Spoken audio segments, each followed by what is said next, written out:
So today we're going to talk about breaking down melons. It's summer, it's hot out, you want something really refreshing, something a little bit healthy for you instead of eating ice cream.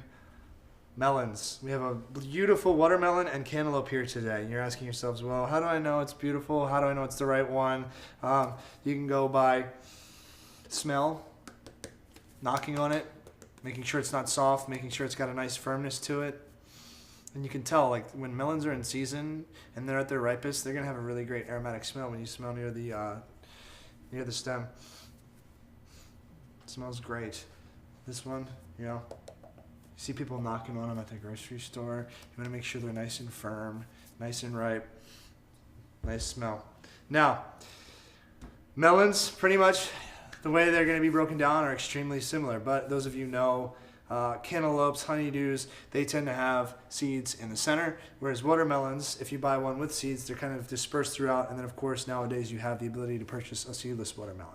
So there's a slight variation in how to break them down once you have purchased the freshest one possible. Let's start with the cantaloupe. Whenever I'm working with a melon, I want to have a nice sharp knife and a spoon.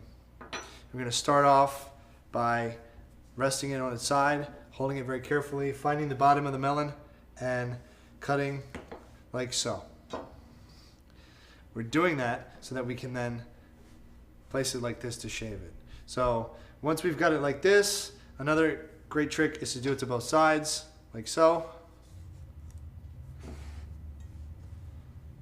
Move that off to the side, and now you can very carefully, using a very sharp knife, work your way like so. This is probably the easiest way to peel any kind of melon. You're gonna work, and if you look right here, you can see that green exterior. So you find where that starts with your knife, and you shave like so. Eliminate as little of the edible flesh as possible. Slowly work your knife like so. Yeah. This is the safe way. When you're cutting it the reason you're cutting it like this and you've cut the top and the bottom off is, as I always like to tell people with food, you're in control of the product's not rolling around. You're dealing with something round with a very sharp knife. You want to have it stable and stationary. This is the most efficient way to do so. Take your time, it's not a rush. I mean, if you want to get into some kind of race with your friends over the summer as who's faster, by all means, it's entirely up to you, but it's summertime and the living's easy in my world. So we take our time, trim it all off, like so. We've now removed our rind. So we've peeled around, removing the skin and the rind of the melon. Now we're going to cut through to the center, like so, revealing our seeds.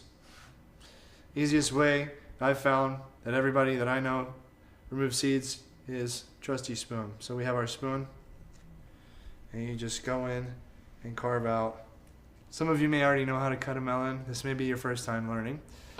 Know that the shelf life of a melon, once you've cut into it, is probably about a day. I don't know if you've ever bought pre-sliced fruit at a grocery store, if you've sliced fruit at home before, and you go back the next day and it's all soft. Melons are high in moisture. Air and cool temperatures are going to extract all the moisture. So once you've cut into this, you really want to be quick to consume it. You always want to use that flat surface. See how it still has ability to rock around right now, right? Because of the high moisture and sugar content, it's already leaching out a lot of its flavor.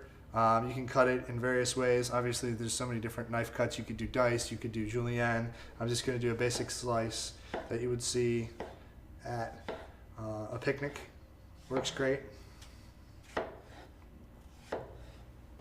So we've done a cantaloupe, we've cleaned up. Now we're going to move on to a watermelon, because there's a slight variance in how to break down a watermelon. You're going to do the same technique that you did on the cantaloupe. You're going to cut the ends off.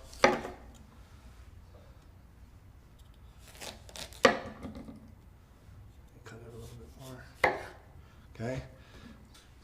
Same principle, flat. Be in control of your food. Work safe. You're always using a knife in a kitchen, so you don't want to be wobbling around. So we've got our watermelon nice and stable. Same thing. Trying to remove as little of the red flesh as possible. See right there, that's your rind.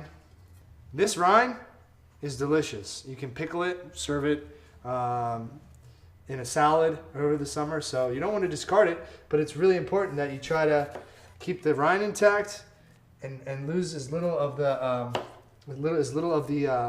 flesh as possible. And you can just use that as your guide right there. You can see where the white and the red, like so. This one's going to be significantly easier to cut because if you'll notice, this happens to be a seedless watermelon. Same procedure. Cut it. Voila. No seeds. So we don't have to go through the same step of using a spoon to core out any seeds. Just simply cut it again. And for summertime purposes, we're going to do like a platter at a barbecue or a picnic. Slice it like that. Cut your melon on both ends. Set it so it's nice and stable. Trim the sides. If it's a cantaloupe or a honeydew and has seeds, use a spoon to core them out. If it's a watermelon, enjoy.